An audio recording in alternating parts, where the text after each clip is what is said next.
Welcome, everyone. My name is Marcus Gehring. I'm the director of the Center for European Legal Studies here in the Faculty of Law at the University of Cambridge.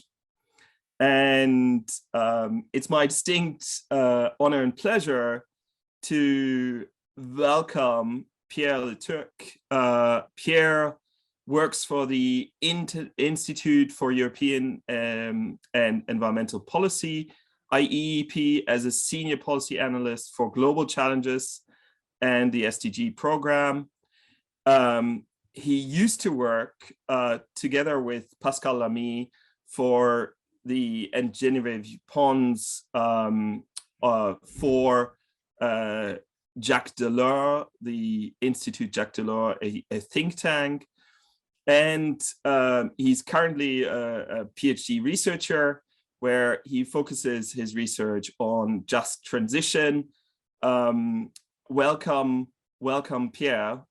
I'm personally very interested in CBAM, border carbon, and the broader EU green trade agenda. So it's fantastic for us here in the University of Cambridge to have someone from the sort of think tank environment speaking to us about this important new development on the trade and sustainable development agenda. Welcome, Pierre. Thank you very much, Marcus, for the introduction. And thank you very much for the invitation. It's a huge honor for me to be invited to give this lecture on CBAM. And I hope that it's only the beginning of a great collaboration between the Institute for European Environmental Policy and with the Center for European Legal Studies. Well, as you said, together with Pascal Lamy and Geneviève Pons, I've published a series of papers on the greening of the EU trade policy in general. And one of the main topics that I was covering at this time was, of course, the usual suspect that gathers us today, which is CBAM, for Carbon Border Adjustment Mechanism. And already back in February 2020, Pascal Lamy, Geneviève Pons and I, we put on the table a full-fledged EU CBAM template that we presented at the OECD first in February in Paris. And our idea at that time was to try and set a few guiding principles to make it both environmentally ambitious and fully WTO compatible. I will start sharing my screen. So the title I chose for this presentation is The Geopolitics of Adjusting Carbon at the Border: What Strategies to Overcome the EU's First Mover Disadvantage. As you can imagine, I purposely make this confusion between geopolitics and EU politics because both are definitely intertwined when it comes to carbon border adjustment. And what I'd like to do today is to give you a broad overview of the current state of play of the CBAM discussions in Brussels, and to guide you also through the international reactions and the role of multilateral fora, such as the WTO, to kind of cool heads down and avoid creating additional trade tensions. So the main sources I use for this presentation are both the work that I've been conducting with Pascal Lamy and Geneviève Pons at the Jacques Delors Institute, the Brussels-based Jacques Delors Institute, which is called Europe Jacques Delors, and the work that I'm currently conducting with IEEP on CBAM. So there will be 5 parts in my presentation, going from the origins of the idea of adjusting carbon at the border to the most recent policy developments, the remaining challenges and the international reactions to date, and how this whole process is shedding a light on the current evolutions of the EU's climate strategy. When it comes to CBAM, the EU must overcome what I've called a first mover disadvantage. The economic theory usually considers that being a front runner gives you some kind of competitive advantage.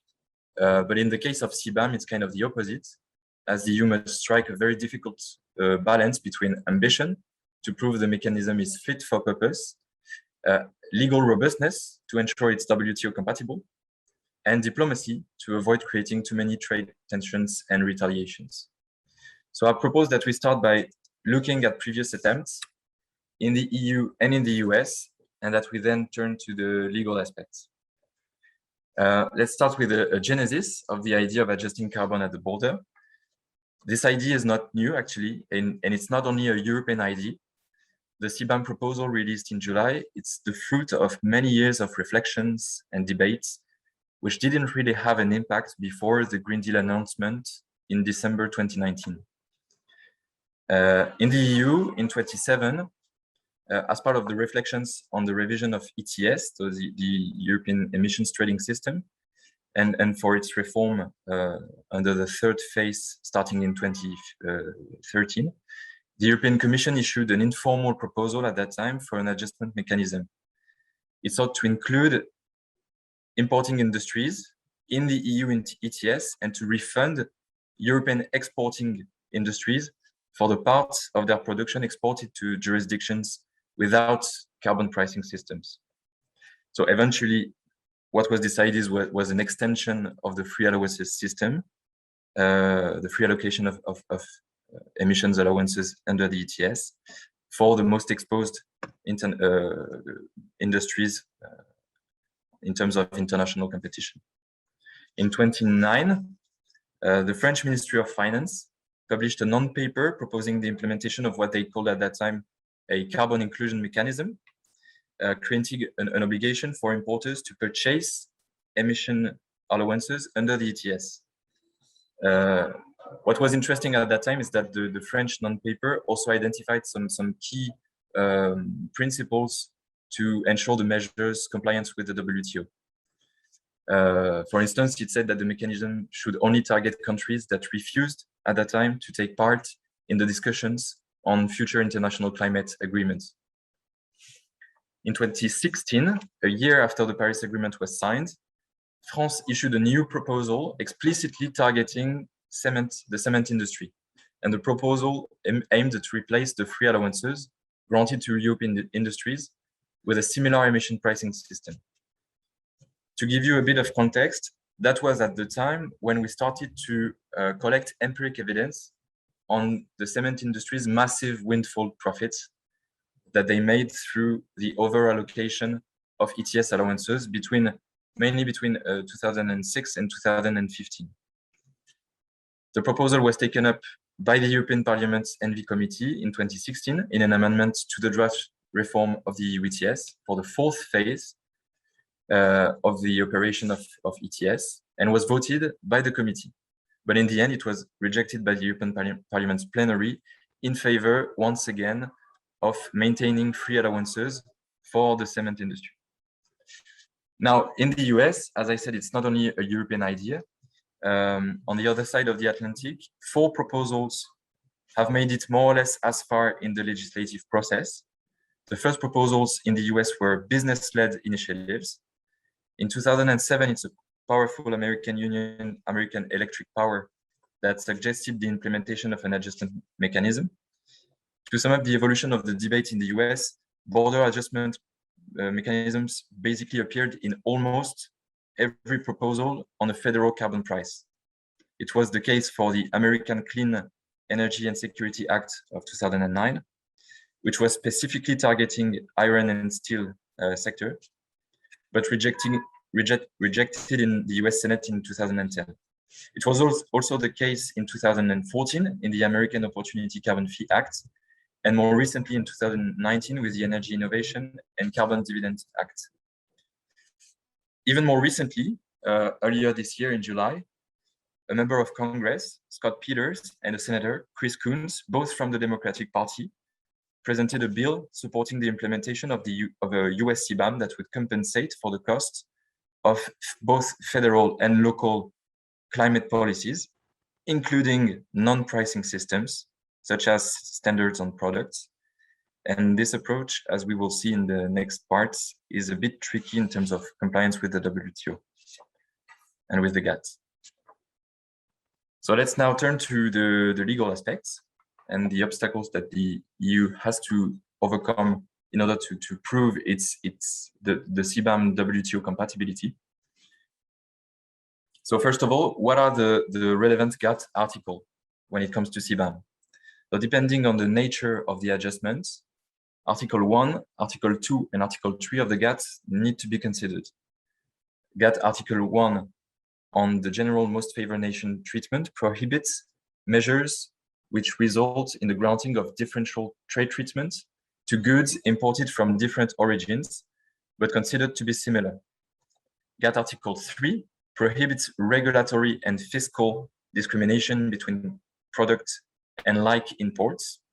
And this implies that, on the one hand, imports must not be subject to any greater burden, direct or indirect, than that imposed on equivalent products, and that, on the other hand, domestic measures and taxes must not protect domestic production.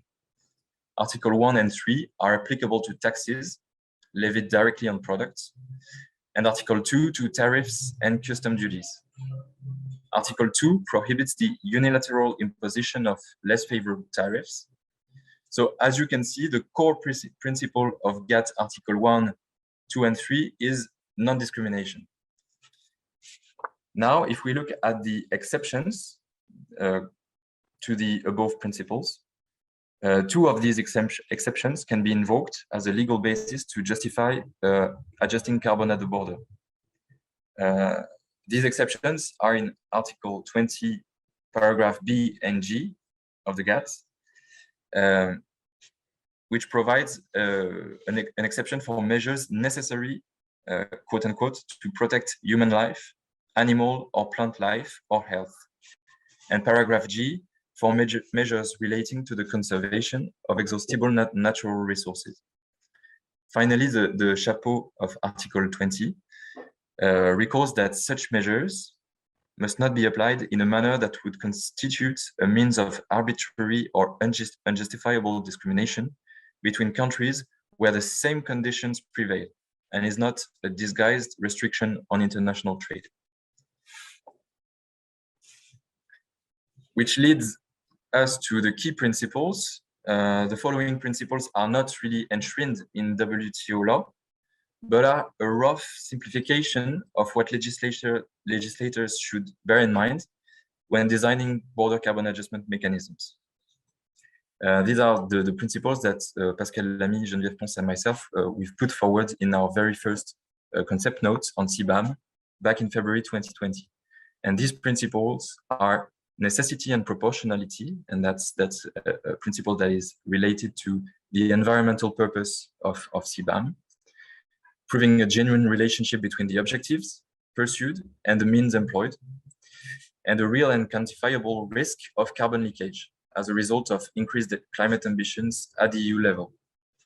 Another key principle is fairness and the strict equivalence between the price that is paid by domestic industries and the price that is paid by the importers. And last but not least, the system should prove both transparency and predictability through verification systems and somehow an open governance that allows our trading partners to be aware of how the CO2 emissions embedded in their imports are going to be calculated. So CBAM is not only is only one part, let's say, of a massive legislative package called Fit for 55, and which was released by the Commission earlier this year on the 14th of July. So as you can imagine, as a French citizen, I found that a bit funny that the Commission chose the Bastille Day, tipping point of the French Revolution, to issue its Fit for 55 process. That's an ambition. As you can see, it's a massive package which includes 14 legislations, either through the revision of existing ones or the implementation of new regulations and directives. And the main game changer in the Fit for 55 package is, of course, the revision of the EU emissions trading system through notably the doubling of the annual linear reduction factor from 2.1% to 4.2% of annual reduction of the cap of allowances in circulation in the EU carbon markets per year. Now let's look at what the Commission proposes. That's CBAM in a nutshell. So the CBAM would be implemented from 2026 after a 3 years pilot phase starting in 2023, sorry. It would initially cover the cement, steel, fertilizer, aluminium, and electricity sectors. Although no information is given on a potential expansion, no information is given on any potential expansions, that's a possibility. And it will be phased in over a period of 10 years, during which the free allowances would be decreasing from 100% now for the 5 sectors that I've mentioned, to 0% in 2035. So the amount of CBAM, according to the Commission proposal, should strictly reflect the price paid under the EU ETS by European industries. And as I mentioned in the last part of the presentation, the strict equivalence of prices paid by internal and external economic operators was essential to CBAM's compliance with the GATT. In terms of sectoral scope, as I said, the Commission chose to cover five sectors. Those 5 sectors are producing what we could call simple goods, but also more complex goods. For instance, if we take aluminium, not only primary aluminium is included in the CBAM proposal, but also bars, rods, and profiles, but also tubes and pipes. For aluminium especially, it was a real necessity to include semi-finished goods, because the EU is importing in value half of the primary aluminium it uses, and most of the EU aluminium industries are producing semi-finished and finished aluminium goods.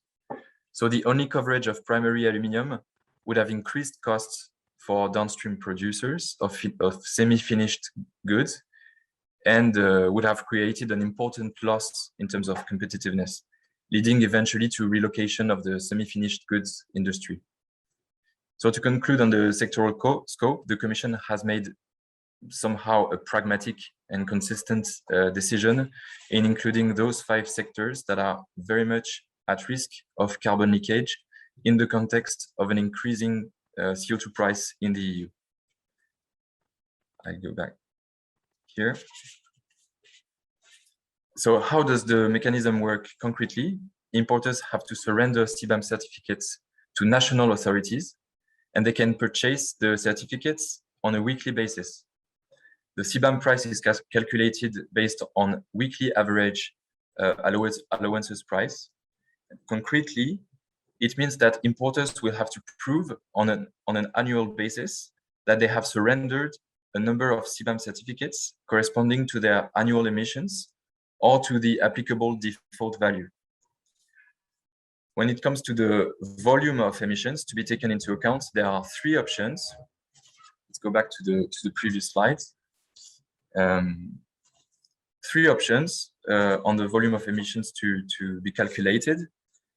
The first option, which is obviously the best for importers, is the self-declaration of actual emissions at installation level, on the same way as it works under the European trading system, emissions trading system, with a verification system by accredited third parties.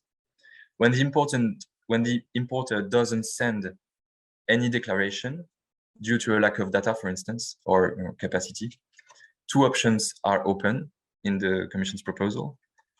First option, the application of a default value corresponding to the average intensity for this type of good in the exporting country, so in the country of origin. And the last option, which is maybe the worst for those industries, is when there's not sufficient data provided by national competent authorities in the country of origin, we shall apply a basis for CBAM price calculation as a basis for CBAM price calculation, the average intensity of the 10 worst performing EU installations. On the revenues, we'll come back on this a bit later because it's very important. It's a very important point.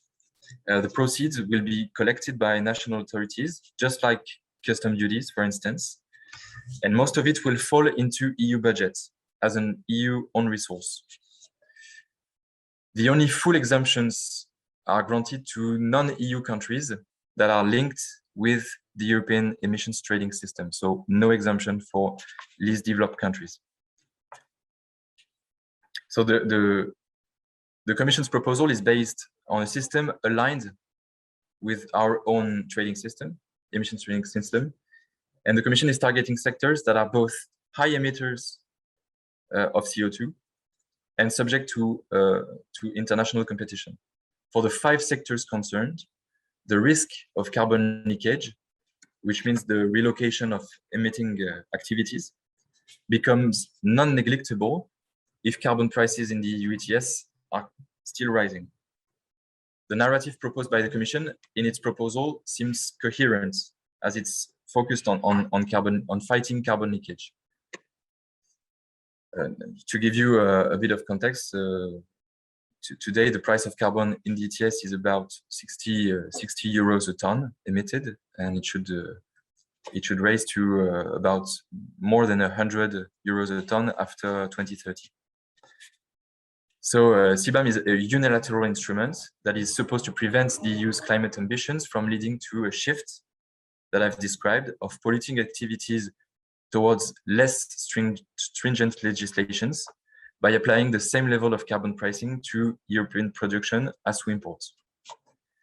The aim of CBAM fundamentally must be to preserve the integrity of European climate decisions and the benefits for the planet in a context, as I said, of asymmetric regulations on GHG emissions. If we take the example of electricity, in the electricity sector, we can see clear evidence already of carbon leakage, as the European demand for electricity has been steadily increasing over the past 5-6 years, and has led to a progressive increase in electricity imports from non-ETS covered countries like Morocco or Ukraine, where the electricity generation is not paying for any carbon price. And another risk is that by 2025, more countries should be linked with the European electric grid, such as Libya, Tunisia, etc., Israel, Moldova, which could eventually lead to more carbon leakage in this sector. So it made very much sense to us that electricity should be included in the CBAM proposal. Now, if we try to comment a bit on the content of the Commission's proposal, I have both positive and negative remarks to make. Since the beginning of the process, and despite some semantic confusion ab initio on whether to call it a tax or something else, the EU has consistently reaffirmed its commitment to proposing a CBAM that is fully compatible with WTO rules, and this seems to be achieved, although some elements, as we will see in the next part, have been postponed to delegated acts, and some very, very important elements in terms of legal compliance. So the Commission's CBAM narrative is focused on fighting carbon leakage, which gives the mechanism a real legitimacy. Its main objective is to protect the integrity of the Green Deal and to ensure that our higher carbon mitigation ambitions will not lead to a displacement of industrial activities. So it's not presented as a tax, but as a regulatory adjustment based on the functioning of the EU ETS. And as such, it doesn't grant to EU producers any export rebates, as they are only WTO compatible when they compensate for a domestic tax, such as VAT, for instance. CBAM, as designed in the Commission's proposal, is, in my opinion, legally sound, but lacking ambition and also lacking a better international solidarity mechanism. So that's the next slide.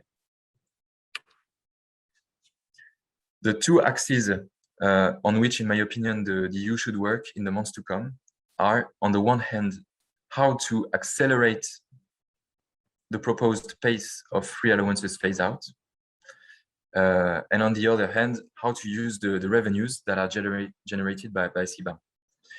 Let me explain. Phasing out free allowances more rapidly doesn't necessarily increase the revenues generated by CBAM.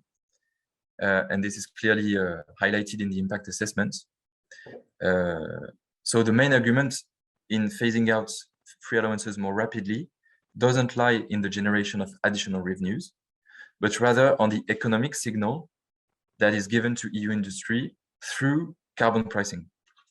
The prolongation of the free allowances system after 2030, as we've seen here in this slide, with an annual reduction factor of 10% over 10 years. This sends kind of the wrong signal to EU industries, as it basically says we can continue compensating the cost of carbon emissions to ensure an international level playing field. In reality, it's true that free allowances delivered to protect the overall competitiveness of EU industries, even in foreign markets, and that CBAM won't. But because CBAM is not meant to be a competitiveness-oriented instrument, I think the 5-year prolongation of the free allowances system is the solution that the Commission found to somehow answer to the industry's competitiveness concerns in foreign markets. We could see it as a compensation in the absence of export rebates that are not compliant with the WTO rules when it's not the tax that is concerned. So the EU is right in not granting any export rebates to its own industries, but at the same time, it seems that this way of playing with the continuation of free allowances under the ETS is the answer that the Commission provides to the concerns of the EU industries over their exports and the competitiveness of their exports in foreign markets. But once again, in terms of pricing, in terms of price signals, it maintains a business as usual scenario with a very little price signal sent to EU industries until 2030 and after 2035, with no real incentive to accelerate the greening of their production. The other comment I'd like to make, sorry, I was on the wrong slide. The other comment I'd like to make is about the use of the CBAM proceeds, because the EU proposal provides that most revenues generated by CBAM will go to EU budget. Of course, under the principle of budgetary universality, EU own resources cannot be earmarked. Nevertheless, it will be key that the EU shows solidarity in the direction of the most vulnerable countries and commits to an increase in its international climate finance spending equivalent to the direct revenues of CBAM. To give you an idea of the amounts that it represents under the current proposal, the estimates that the Commission gives in the impact assessment are the following. By 2030, which means we'll have reached a 50% reduction in free allowances in the ETS in those 5 sectors covered, CBAM will generate 2.1 billion euros a year of direct revenues and 7 billion revenues through the additional auctioning of previously of allowances that were previously granted for free.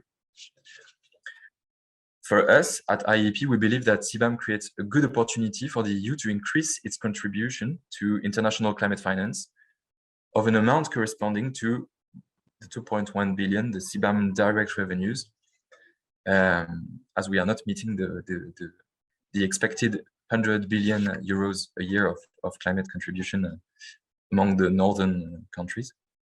The reason for that is less legal than diplomatic, and it's also linked with the necessary respect of the Paris Agreement CBDR, common but differentiated responsibilities principle. If you look at the destination of some LDC's exports in these fragile industries, the conditions to access the EU market are of utmost importance for them. The main example, and maybe one of the only one at this stage, because we do not trade that much of cement, of iron and steel, of fertilizers with LDCs, but one clear example is Mozambique, because half of Mozambique exports in aluminium are directed towards the EU market. In terms of volumes and value, a CBAM on their exports of aluminium will not represent much for us, but it will definitely for them. To finish this unpacking of the proposed CBAM, the CBAM proposed by the European Commission, I'd suggest that we take a quick look at the institutional timeline. As you can see, we are still at a very early stage in the process. The Parliament is now negotiating its position on the Commission proposal, and this phase should last until at least the end of this year. In the meantime, CBAM will undoubtedly draw a lot of attention at COP26, but also at the upcoming ministerial conference in Geneva at the WTO. We already know that a side event on carbon pricing is organized at COP26, and we know that some members of the European Parliament, like Pascal Canfin or the rapporteur on CBAM, Mohamed Shahim, will attend this panel. And I think that it will open a very interesting round of discussions on the cooperation around border carbon adjustments at COP26. And we will then, after beginning of 2022, let's say, we'll have the council negotiations, which could lead to a position of the council before or during the French presidency of the council, which starts around January, and then only the trilogues at the beginning of the next political year. Let's now move to the international reactions to date. Here, I wanted to give you a quick overview of the most impacted countries on the basis of the proposed of the CBAM that is currently proposed by the EU Commission, but things could change. Things could change, but I don't think that the sectors that are included will change. So we already know that the most impacted countries will be Russia, Turkey, Ukraine, Belarus, Algeria and Morocco for fertilizer and a bit for electricity, and Bosnia. And question mark for the UK, because it will very much depend on the capacity of the UK and the EU to agree on a linkage between the European emissions trading system and the European and the UK emission trading system. So some countries, as I've said, will be impacted. Now let's move to what I've called CBAM diplomacy. It's more about the discussions that are now going on the basis of what the Commission has proposed. Some countries have already expressed concerns, and some others have already opened the door for a negotiation and a cooperation on national pricing systems, on the recognition of the equivalence of national pricing systems. So that could be the case of Canada, for instance, which has announced higher GHG emission reduction targets for 2030. And Canada has already announced that the CO2 price in their system should reach $170 in 2030, which is very high. And Canada, we know, is already contemplating its own border carbon adjustment. A country for which the position is not really clear is the US, which means there is still some room for maneuver.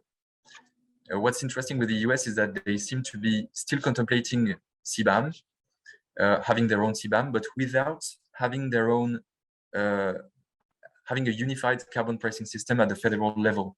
So as you can imagine, it's going to be very complex from a legal point of view, because it would lead the US to unilaterally calculate the compliance costs of domestic climate policies to apply an equivalent border fee. If we go back to the key principles that I've previously enunciated, in terms of transparency, predictability, and fairness, I think this looks very complex.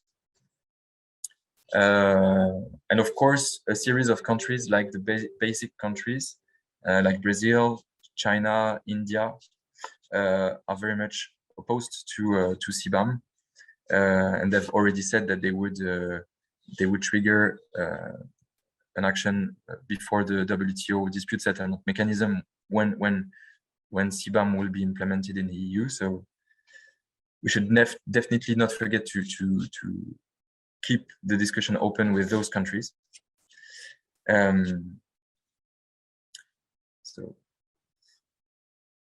So the important thing to bear in mind about these diplomatic aspects is that first, this is only the very beginning of the process in the EU, and also that the proposal that the EU has put on the table does not explicitly address the question of equivalence of foreign CO2 pricing systems, because as I showed you earlier, there will be reductions on the CBAM certificates to be surrendered at the border according to the CO2 price paid in the country of origin.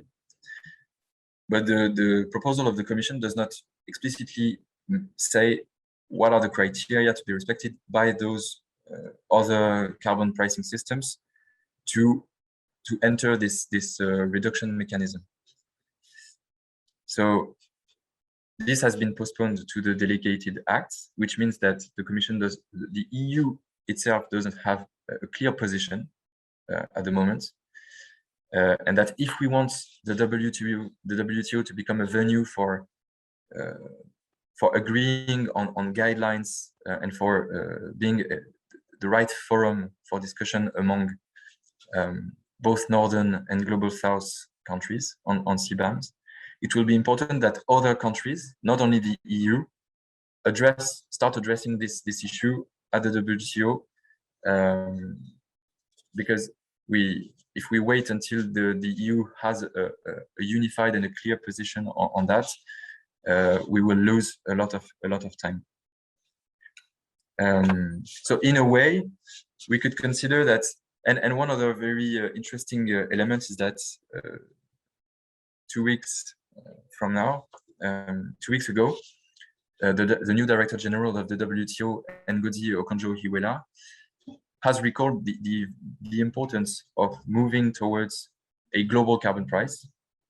And she also acknowledges, so in this Financial Times op-ed, the real risk of carbon leakage in a context of asymmetric